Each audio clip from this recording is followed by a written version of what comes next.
तो पहाड़ों पर भारी बर्फबारी है, मैदान ठंड से ठिठुर रहा है। जम्मू कश्मीर, हिमाचल, उत्तराखंड के पहाड़ी इलाके बर्फ से ढके पड़े हैं। शिमला में बर्फ के साथ बारिश ने लोगों की परेशानी बढ़ा दी। पहाड़ों पर बर्फबारी के कारण आवाजाही पर भी असर पड़ा। कई हाईवे बंद है क्योंकि बर्फ का वहां कब्जा है। पहाड़ों पर बर्फ का साइड इफेक्ट मैदानी इलाकों तक देखा जा रहा है। दिल्ली समेत उत्तर भारत के शहर इस वक्त सर्दी के अपार बवंडर को झेल रहे हैं। मौसम विभाग ने साफ कर दिया है कि सर्दी के खतरनाक झोंके अभी फिलहाल थमने नहीं वाले हैं। कुछ तस्वीरें रख रहे हैं हम आपके सामने। पहाड़ों पर बर्फ और भारी सर्द उत्तर मैदान इलाके में देखने को मिल रहे हैं। चमोली, चंबा, शिमला, कुरुंग कुमे, डोडा, ये अलग अलग तस्वीरें हम आपको दिखा रहे हैं जहां पर आप देखिए बर्फबारी आपको नजर आ रही होगी। जहां तक नजर जाएगी बर्फ की सफेद चादर बिछी हुई से नजर आ रही है। और इसी का असर कुछ ऐसा कि उत्तर भारत में कड़ाके की ठंड अभी लोग देख रहे हैं। आने वाले कुछ दिन अभी और भारी होने वाले हैं। जिस तरीके के हालात बने, मौसम विभाग की तरफ से भी ये कहा जा रहा है कि अभी ठंड और बढ़ेगी। ये शिमला की तस्वीर हम आपको दिखा रहे हैं। छतों पर बर्फ की मोटी चादर बिछ चुकी है। लोगों की गाड़ियां, सड़क, वहां पर भी कई इंच मोटी परत बर्फ की जम चुकी है। कई जगहों से हटाने की कोशिश बर्फ को हो रही है। हालांकि जो सैलानी वहां पर इसी मौसम को देखने पहुंचे हैं उनके चेहरे खिले हुए हैं, लेकिन जो स्थानीय लोग हैं वो इस वक्त चिंता में हैं कि अब आखिरकार ये ठंड अब कब तक यहां बनी रहेगी। पेड़ों के ऊपर भी देखिए आप सफेद बर्फ नजर आ रही है और इसी का असर उत्तर भारत में जहां ठंड इतनी देखी जा रही है। अब ये जो तस्वीरें आप देख रहे हैं चमोली की तस्वीरें, जहां पर भारी बर्फबारी हो रही है। और ये तस्वीरें देखकर अंदाजा आप लगा सकते हैं कि किस तरीके से वहां पर चारों तरफ बर्फ ही बर्फ पसरी हुई नजर आ रही है। और इसका सीधे से मायना ये है कि ठंड अभी कुछ दिन और रहने वाली है। जो लोग वहां रह रहे हैं उनके लिए भी खासी दिक्कतों का सामना करना पड़ रहा है, क्योंकि सड़कें इस वक्त बर्फ की चादर से लबालब भरे हुए नजर आ रहे हैं। यातायात कई जगहों पर ठप है। नेशनल हाईवे इस वक्त बर्फ गिर जाने की वजह से कई नेशनल हाईवे बंद हुए हैं।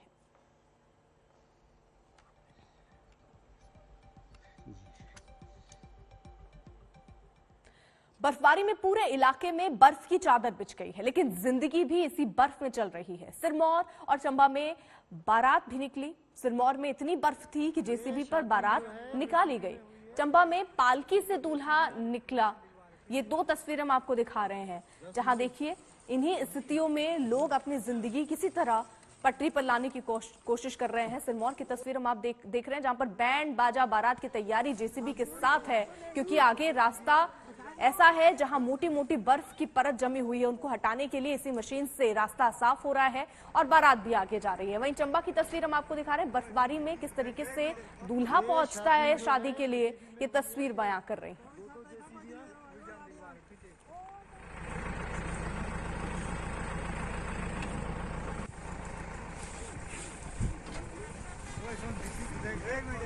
ये शादी जो है जेसीबी में हुई है। ये दो जेसीबीयां। पहाड़ों पर बर्फबारी से राजधानी दिल्ली भी जम गई है। यहाँ पारा लुढ़ककर 6 डिग्री तक जा पहुंचा है। और मौसम विभाग की माने तो दिल्ली में अभी सर्दी और सितम ढाएगी। ये दो तस्वीरें जहां देखिए कल गणतंत्र दिवस की तैयारी में जहां सारे रिहर्सल हो रहे हैं, वहीं ठंड से दिल्ली इस वक्त आपको जमी हुई भी नजर आ रही होगी, क्योंकि इतनी ठंड है यहाँ पर। कोहरे की धुंध से एक चादर आपको नजर आ रही होगी। गलन बहुत है और इसी के बीच 26 जनवरी की तैयारियां भी हो रही हैं। फिलहाल इन तस्वीरों को देखकर एक बात तो कही जा सकती है कि अभी कुछ दिन और राहत ठंड से तो नहीं मिलने वाली है।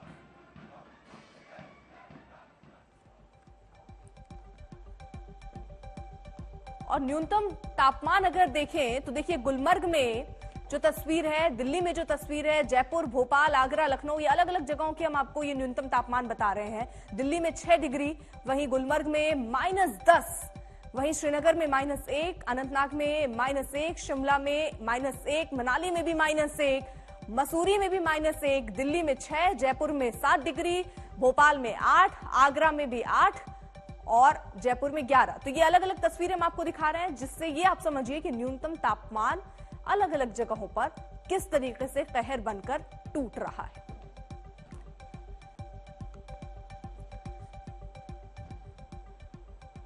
अरविंद ओझा हमारे साथ हमारे सहयोगी इस वक्त जुड़ चुके हैं, दिल्ली में मौजूद हैं। अरविंद, पहाड़ों की तस्वीरें हमने दिखाई, न्यूनतम तापमान भी बताया कि किस तरीके से अलग अलग शहरों में स्थितियां बनी हुई हैं, लेकिन एक बात तो तय है कि गणतंत्र दिवस है कल, और आज इतनी ठंड, कल भी लोगों को उससे दो चार होना होगा, और ये कहा जा सकता है कि अभी आने वाले 5-7 दिन लोगों को ऐसे ही ठिठुरना होगा।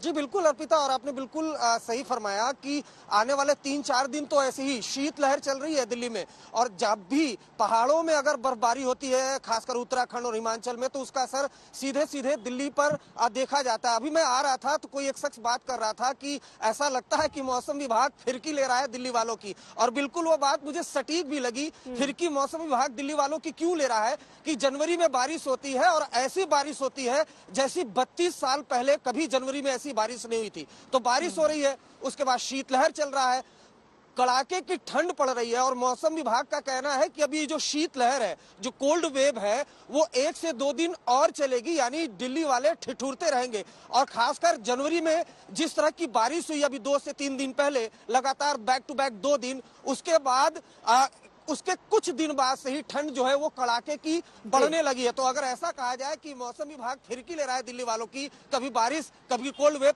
तो कहना गलत नहीं होगा। ठीक है, रहिए जरा आप साथ। वह देखिए, जवानी वाली ठंड, लेकिन गणतंत्र दिवस को लेकर जोश भी हाई है। देश भर में 26 जनवरी परेड के लिए तैयारियां चल रही हैं। दिल्ली में राजपथ पर देश की आन बान शान की झलक मिलेगी। श्रीनगर में भी फुल ड्रेस रिहर्सल में परेड की व्यस्तता देखी गई। गणतंत्र दिवस को लेकर सुरक्षा भी चाक चौबंद की गई है। दिल्ली से श्रीनगर तक चप्पे चप्पे पर पहरा है। बॉर्डर पर भी चौकसी बढ़ा दी गई है।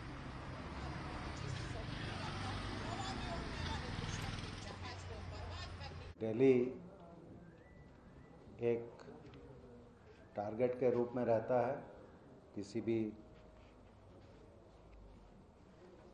आतंकवादी अथवा कोई भी असंतोषी एलिमेंट्स हैं, उनके टारगेट के रूप में दिल्ली हमेशा से रहा है। इस साल भी हम लोग इस बारे में काफ़ी अलर्ट हैं। सिक्योरिटी एजेंसीज, स्टेट पुलिस और दूसरे ऑर्गेनाइजेशंस के कोऑर्डिनेशन में दिल्ली पुलिस पिछले 2 महीने से बहुत इंटेंसिव एंटी टेररिस्ट मेजर्स ले रही है। शहर में सिर्फ रिपब्लिक डे परेड के लिए हमने अधिकारियों और जवानों के साथ करीब 20,000 प्लस का फोर्स डिप्लॉयड है, जिसमें डीसीपी, एसीपी, इंस्पेक्टर्स, सब इंस्पेक्टर्स के अलावा दिल्ली पुलिस के कमांडोज, आर्म बटालियन के ऑफिसर्स और जवान, और सीएपीएफ्स के कमांडोज और उनके जवान, उनके अधिकारी इस ड्यूटी में तैनात किए गए हैं। श्रीनगर भी गणतंत्र दिवस के लिए सज गया है। कल शेरे कश्मीर स्टेडियम में फुल ड्रेस रिहर्सल में खूब समा बंधा। कल उपराज्यपाल मनोज सिन्हा परेड की सलामी लेंगे। 26 जनवरी की परेड के लिए श्रीनगर में भारी किलेबंदी की गई है।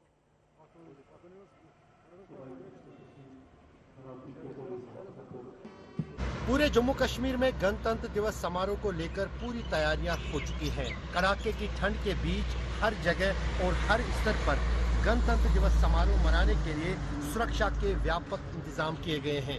सीमाओं से लेकर मैदानी इलाकों तक, गांवों से लेकर शहरों तक सुरक्षा चाक चौबंद कर दी गई है।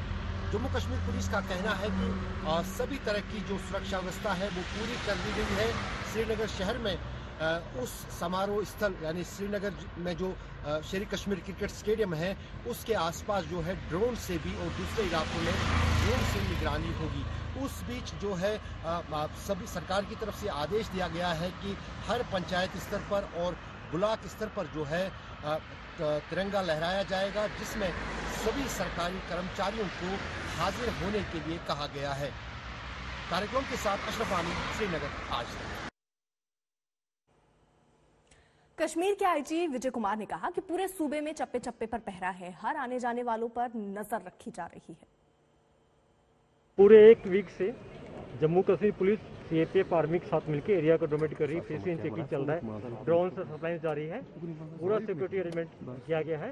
पूरा पीसफुल ये फंक्शन किया जाएगा। अब श्रीनगर सिटी में और सारे डिस्ट्रिक्ट हेडक्वार्टर में बड़ी पीसफुल इंसिडेंट फ्री हम लोग करवाएंगे। गणतंत्र दिवस को देखते हुए पाकिस्तान सीमा पर भी चौकसी बढ़ा दी गई। जम्मू के आरएसपुरा सेक्टर में बीएसएफ के जवान पूरी तरह से मुस्तैद हैं। देखिए अंतर्राष्ट्रीय सीमा से आज तक की ग्राउंड रिपोर्ट।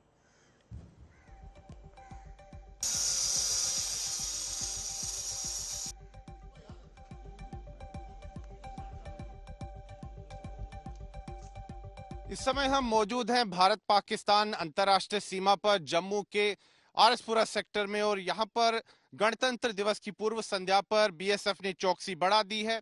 खुफिया एजेंसियों से खबर है कि जो आतंकवादी हैं वो कोई बहुत बड़ी वारदात करने की फिराक में है, इसलिए यहां पर चौकसी बढ़ा दी गई है। यहां पर आप देख सकते हैं कि बीएसएफ के जवान इस समय पेट्रोलिंग कर रहे हैं बिल्कुल फेंस के साथ। ये जीरो लाइन है और वहां पर जैसे कि मेरे कैमरा पर्सन ने तस्वीरें दिखाई, पाकिस्तान की चौकी यहां से साफ नजर आती है। गणतंत्र दिवस पर खासतौर पर इस समय अलर्ट है खुफिया एजेंसियों की तरफ से कि आतंकवादी कोई बहुत बड़ी वारदात करने की फिराक में है, इसीलिए चौकसी बढ़ा दी गई है।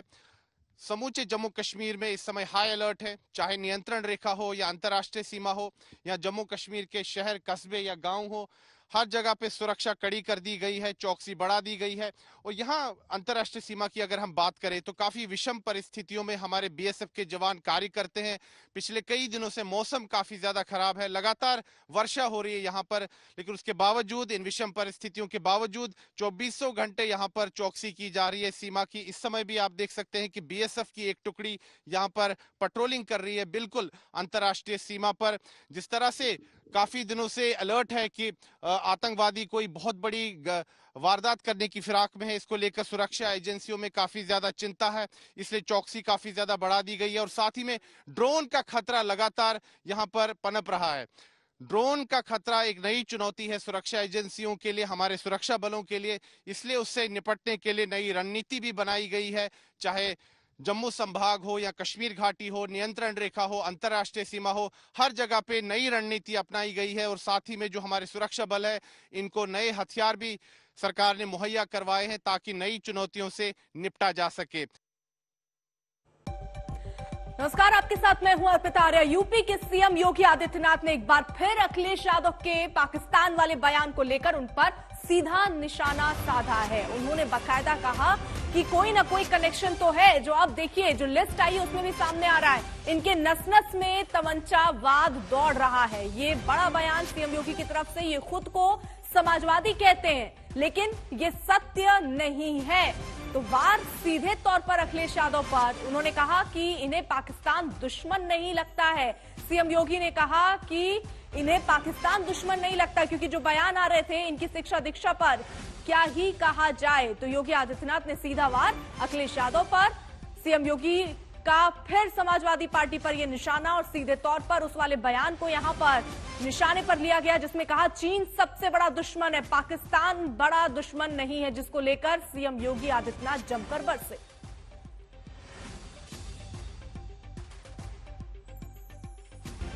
इस बीच अखिलेश यादव ने कल 159 उम्मीदवारों की लिस्ट जारी की। जाति धर्म का पासा एक तरीके से चल दिया है, फेंक दिया है। अब इस खेल में वो पास होते हैं या फिर फेल होते हैं, लेकिन एक बात तो साफ है, उससे पहले अखिलेश मुसलमानों को साधने की अपनी रणनीति पर अभी भी कायम है। बीजेपी के दबाव में वो नहीं है, और यही वजह है कि उन्होंने जेल में बंद नाहिद हसन को कैराना से उम्मीदवार बनाया है। वहीं देखिए, बीजेपी पलायन का जिम्मेदार उन्हें बताती है। हालांकि यहां से उनकी गिरफ्तारी के बाद उनकी बहन इकरा हसन को उम्मीदवार बनाए जाने के कयास थे। वहीं रामपुर से उन्होंने जेल में बंद आजम खान को उम्मीदवार बनाया, जबकि जमानत पर छूटे उनके बेटे अब्दुल्ला को स्वार टाडा सीट से टिकट दिया गया है। वहीं इस लिस्ट की अगर बात करें तो 159 उम्मीदवारों की इस लिस्ट में अखिलेश करहल सीट से और उनके चाचा शिवपाल यादव जसवंत नगर सीट से लड़ रहे हैं, मगर 31 मुसलमानों और 64 ओबीसी को टिकट देकर उन्होंने जाति और धर्म दोनों को साधा है। साथ ही 32 दलितों के अलावा उन्होंने कार्ड कुछ और भी चले हैं, ब्राह्मणों, वैश्य, ठाकुर, सिख और महिलाओं को भी उन्होंने जगह दी है। इसके साथ ही उन्होंने बीजेपी और कांग्रेस से आए दल बदलुओं को भी टिकट का प्रसाद बांटा। धर्म सिंह सैनी, ब्रजेश प्रजापति, भगवती सागर और रोशन लाल वर्मा को टिकट मिला है। वहीं कांग्रेस के उम्मीदवार घोषित हो चुकी सुप्रिया एरेन ने पाला बदला और वो बरेली कैंट से समाजवादी पार्टी की उम्मीदवार है।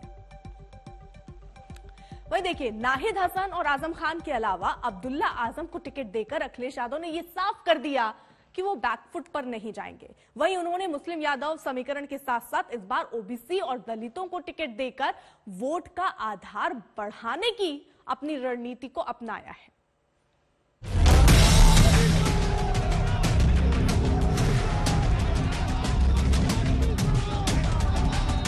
किराना है जहां पहले से लोग पलायन कर रहे हैं। आज मैं जब राउंड लेने निकला, उन्होंने कहा मोदी जी की कृपा हो गई, भाजपा की सरकार बनी, योगी जी ने कानून और व्यवस्था को सुधारा है, हमें पलायन करने वाले पलायन कर गए।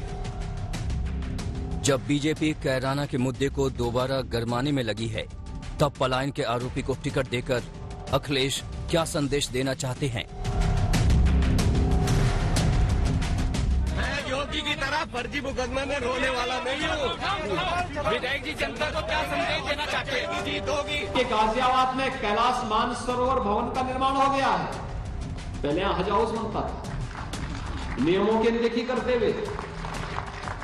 आज हज हाउस नहीं, आज तो भाइयों बहनों कैलाश मानसरोवर का भवन बन रहा है। जब हज हाउस के जरिए योगी आदित्यनाथ बीजेपी के एजेंडे को धार देते हैं, तब जेल में बंद आजम खान को टिकट देकर क्या अखिलेश मुस्लिमों के ध्रुवीकरण की कोशिश कर रहे हैं? कहते हैं हम पुरानी पेंशन बहाल करेंगे। जब ये पुरानी पेंशन रोकी गई थी, तब उनके अब्बाजान ही प्रदेश के मुख्यमंत्री थे।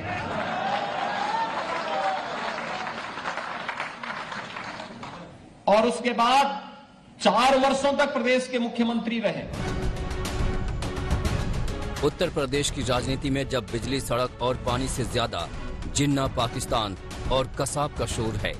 जिन्ना से जो करे प्यार, वो पाकिस्तान से कैसे करे इनकार। आपने देखा है, जिन्ना जिन्ना जिन्ना जिन्ना का रट लगाते हुए इस चुनाव में अखिलेश यादव उतरे थे, और आज जिन्ना से एक पायदान ऊपर पाकिस्तान तक वो पहुंच गए। तब समाजवादी पार्टी के उम्मीदवारों की पहली लिस्ट ये बताती है कि बीजेपी की पिच पर अखिलेश रक्षात्मक बैटिंग करने का इरादा नहीं रखते हैं। इसकी सबसे बड़ी वजह लिस्ट में 8वें नंबर का नाम है। समाजवादी पार्टी ने कैराना से एक बार फिर नाहिद हसन को टिकट दिया है, जबकि इससे पहले नाहिद हसन के जेल जाने के बाद उनकी बहन इकरा हसन के चुनाव लड़ने की चर्चा थी। लेकिन समाजवादी पार्टी की लिस्ट जारी होने के बाद इन सभी अटकलों पर विराम लग गया। समाजवादी पार्टी गठबंधन की जो सूची आई है, उस सूची को भी सबने देखा है। कैराना में हिंदू व्यापारियों के पलायन के लिए जिम्मेदार लोगों को टिकट देना, मुजफ्फरनगर के दंगाइयों को टिकट देना, बुलंदशहर और अन्य लोनी में हिस्ट्री सीटर को, पेशेवर हिस्ट्री सीटर को और अपराधियों को टिकट देना, इस समाजवादी पार्टी और गठबंधन के चरित्र को उजागर कर देता है। नाहिद हसन को समाजवादी पार्टी टिकट देने वाली है। शायद इसकी भनक बीजेपी को लग गई थी।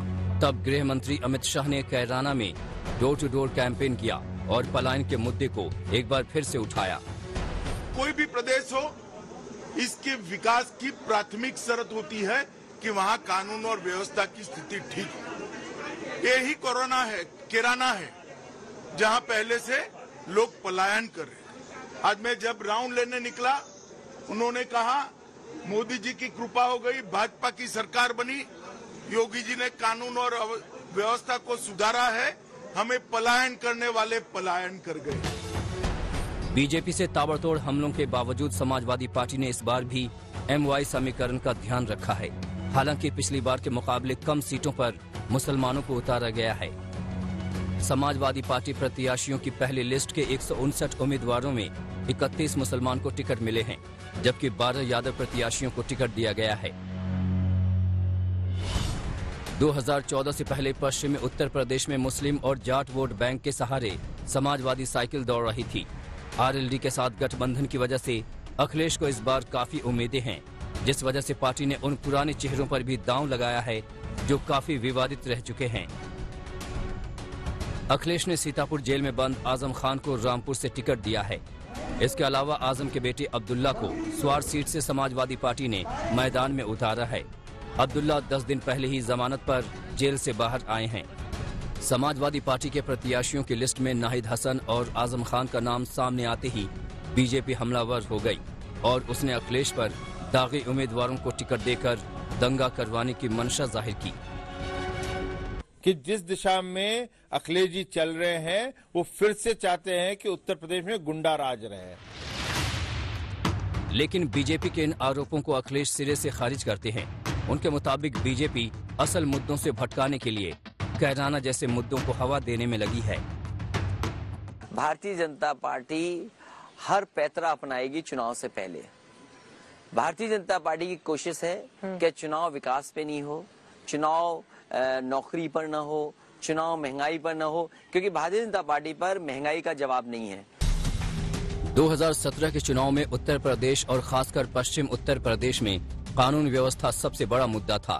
कैराना के बहाने बीजेपी वहां के वोटर को ये समझाने में कामयाब हो गई कि समाजवादी पार्टी के शासन में अपराधियों को शह मिली। इसी लाइन पर इस बार भी बीजेपी आगे बढ़ती दिख रही है। इसीलिए नाहिद हसन को टिकट देने से पहले ही बीजेपी की तरफ से समाजवादी पार्टी पर पेशेवर अपराधियों का साथ देने का आरोप लगने लगता है। पेशेवर माफिया और अपराधियों को सत्ता का संरक्षण दिया और फिर जो दंगों का सिलसिला शुरू हुआ प्रदेश के अंदर, वो थमने का नाम ही नहीं ले रहा था। नाहिद हसन को औपचारिक रूप से टिकट देने के बाद ये हमला और गहरा होते होते याकूब मेनन और कसाब तक पहुंच जाता है। बीजेपी कहती है कि अगर याकूब मेनन और कसाब जिंदा होते तो समाजवादी पार्टी याकूब को टिकट देती और कसाब को स्टार प्रचारक बना देती। आज मैं बिल्कुल कह सकता हूं, शुक्र है कसाब को फांसी हो चुका है, वरना जिन्ना को तो उतारे ही थे। शारीरिक रूप से कसाब को भी स्टार प्रचारक के रूप में उत्तर प्रदेश में उतारने से झिझकते नहीं अखिलेश का। लेकिन अखिलेश इन आरोपों से विचलित नहीं होते और बीजेपी को अपने दामन में झांकने की सलाह देते हैं। कोई तमंचेबाज है, अगर कोई अपराधियों को संरक्षण देता है तो गोरखपुर से ज्यादा संरक्षण अपराधियों को कहीं नहीं मिला। समाजवादी पार्टी और खासकर अखिलेश के लिए इस बार के चुनाव काफी अहम हैं।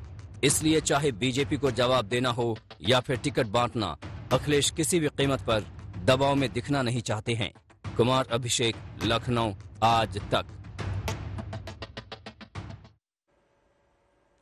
समाजवादी पार्टी के उम्मीदवारों की लिस्ट में मुसलमानों और यादवों के अलावा गैर यादव ओबीसी को भी साधने की कोशिश हुई और इसके तहत अखिलेश ने इस बार 66 ओबीसी प्रत्याशियों को मैदान में उतारा है।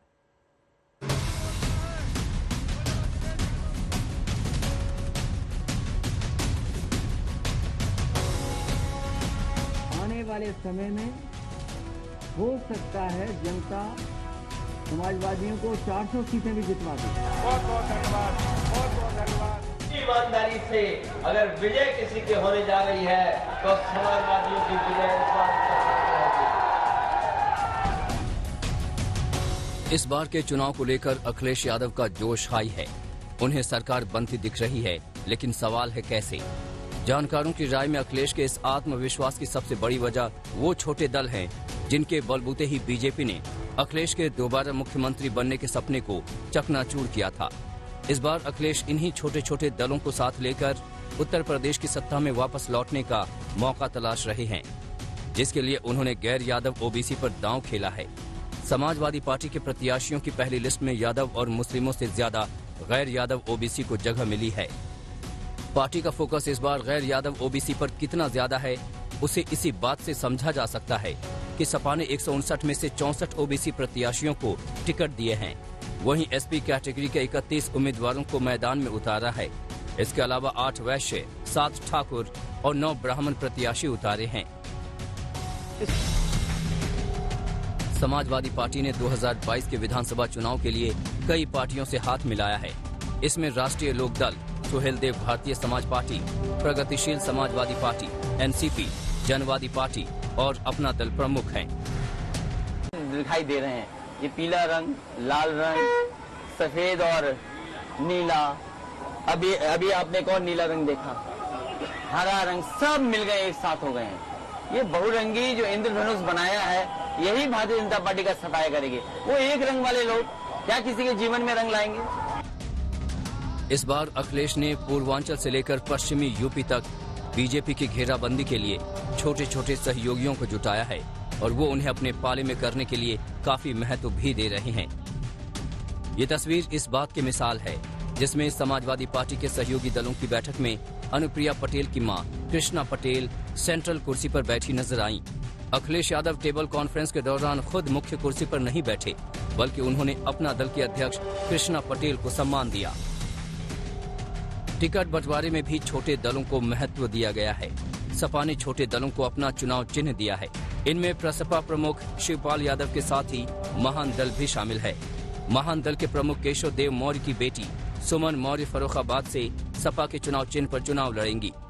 इस तरह बैठक से टिकट बांटने तक में मिल रहे महत्व से अखिलेश के सहयोगियों के हौसले बुलंद हैं और वो तमाम बंदिशों के बावजूद बीजेपी को साफ करने का दावा कर रहे हैं।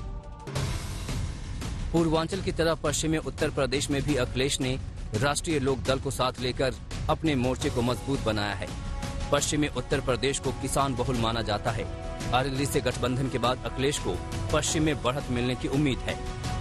आज तक से ही बातचीत में अखिलेश यादव ने कहा था कि इस बार पश्चिमी उत्तर प्रदेश में सुपर क्लीन स्वीप होगा, यानी कि अखिलेश और जयंत का गठबंधन बीजेपी को अच्छा खासा नुकसान पहुंचाएगा। और उसके पीछे की सोच ये है कि तकरीबन 20% जाट और 30 से 40% मुसलमान अकेले बीजेपी को नुकसान पहुंचाने के लिए काफी है। फेज में 50 से ज्यादा सीटें समाजवादी पार्टी जीतने जा रही है। अलायंस फर्स्ट फेज में आरएलडी क्लीन स्वीप हो जाएगा, क्लीन सुपर क्लीन होगा। इसीलिए बड़े बड़े नेताओं को गली मोहल्ले में आना पड़ गया। कोई सोच सकता था कि बड़े बड़े नेता जो हवाई जहाज हेलीकॉप्टर में उड़ रहे थे कुछ दिन पहले, उन्हें गली मोहल्ले में आना पड़ रहा है। ये जनता की ताकत है, जनता परिवर्तन चाहती है, उसी की वजह से उन्हें आना पड़ा। समाजवादी पार्टी का कहना है कि उसने इस बार एक एक सीट पर जाति और धर्म के समीकरण को देखते हुए प्रत्याशी उतारे हैं। पार्टी का लक्ष्य 400 सीट है, लेकिन अखिलेश अपने मकसद में कितने कामयाब होंगे ये तो 10 मार्च को ही पता चलेगा। कुमार अभिषेक, लखनऊ, आज तक।